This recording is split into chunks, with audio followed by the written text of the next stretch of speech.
Xitoy Xalq Respublikasi Chinjumida ekan, shu shahardan Pekin poytaxtga qarab yo'lga chiqdik. Tez yurarda 1400 kilometr yo'l ekan.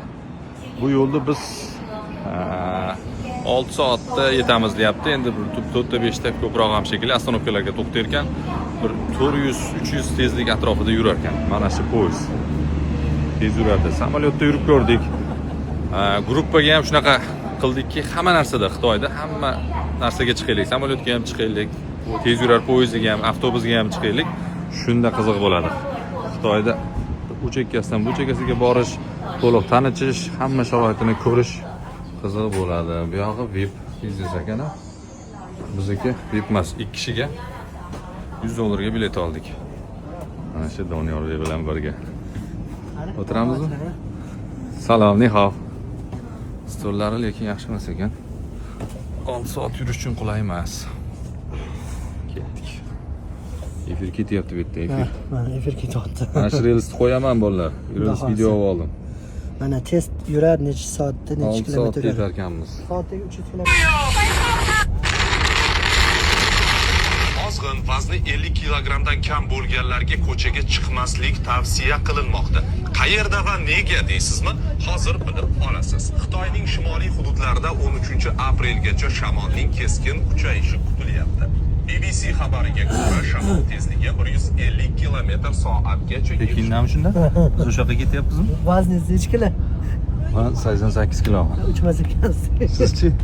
68. Ha, qo'y. Demak 50 kilo bo'lsa, Pekinga kelmanglar deyapti. Uch ketib qolishlari mumkin deyapti. To'fon qattiq bo'layotganmish. Alloh tinchlik bersin. Navar na yo'q borib ko'ramiz. Doniyor aka, bizga Pekinga borishimizga ikkita variant bor edi. 2 soatda samolyotda borishimiz ham mumkin edi. Nega biz poyezdni tanladik? Shuni biz xalqqa bitta tushuntirib bering-da, nima qulayliklari bor poyezdning. Poyezdni nafaqat biz, balki oddiy xitoyliklar ham tanlashadi. Sababi qulaylik tomonidan. Nima uchun qulay? Samolyot 2 soatda tezroq boradi deyishingiz mumkin. To'g'ri, 2 soat boradi. Lekin bitta narsa, samolyotga eng kamida 3 soat oldin registratsiyaga borishimiz kerak va bu har doim uchargan shahringizdan sal chekkaroqda bo'ladi. Ya'ni taxminan 70-60, ba'zida 80 kilometr borishingiz kerak. 1 soat 1,5 soat yana shaharga qaytish kerak bo'ladi. Shu aeroportgacha borganingizcha vaqtingiz ketadi. Yana 3 soat oldin borishingiz uchun yana vaqt. Uchib borasiz ham deylik. Uchib borganingizdan keyin yana siz shahar tashqarisida bo'lasiz. Shahar ichkarisiga kirishingiz uchun yana kamida 1,5-2 soat vaqt sarflaysiz. Umumiy olganda 6-7 soat, baribir shu 6-7 soat vaqt ketadi. Poyezdni afzalligi bunda ham to'g'ri 6 soat bo'lishi mumkin, lekin o'sha biror bir shaharda ketishdan oldin ishlaringizni bemalol bitirib olsangiz bo'ladi. Ya'ni poyezdga taxminan 40 minut oldin kelsangiz yetadi. Undan oldin kirishingiz shart emas. 40 minut oldin kelasiz, aytasiz, "Men shoshilinch reysim bor, siz o'tkazib yuboradi." Borgan joyingizda ham shaharning o'rtasiga kirib borasiz. O'rtasiga kirib borganingizdan keyin demak bemalol qolgan ishingizni tezroq bitirishingizga imkon bo'ladi. Juda ham qulay afzallik. Doniyor ayttirganim, biz 2 soatda borishimiz mumkin edi va 6 soatlik poyezd varianti ham bor edi. Biz poyezdni tanladik. Sababi mana shu 6 soatda 6 ta narsaga chiqib bormaylik-ku. Bitta narsada bemalol 20 minut oldin keldik vokzalga. Bitta joyda o'tirib, gurunglashib, hangama qilib yetib boraylik bemalol. O'sha vaqt 6 ta narsaga chiqmaylik. Mana bu manzarani ko'rib ketaylik degan maqsadda tanladik. Bu to'g'ri tanlov menimcha. Sizlar nima deysizlar, qanday fikrdasizlar? Pekinda ko'rishamiz do'stlar. Tabiatni qarang, voydat. Bu xitoyliklar uy qurmagan joyi yo'q ekan. Tog'mi, bog'mi, dashtmi, cho'lmi, hamma yoqda uy bor. Hamma joyda yashashar ekan bular. Uylarni qarang. Yam-yashil. Tezlik 186 km/h ketyapti. Tunnel ichida 300 ga chiqyapti, 300. Speeding. Tabiat qarang, voydat.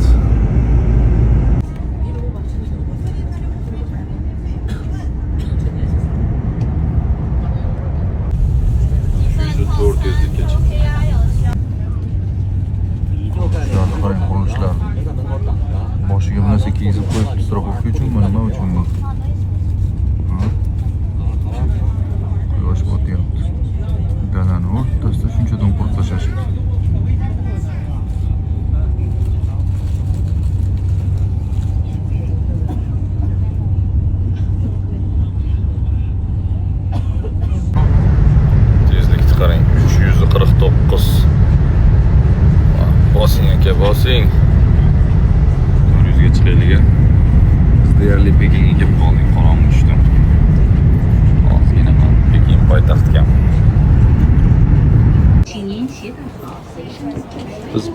yetib keldik.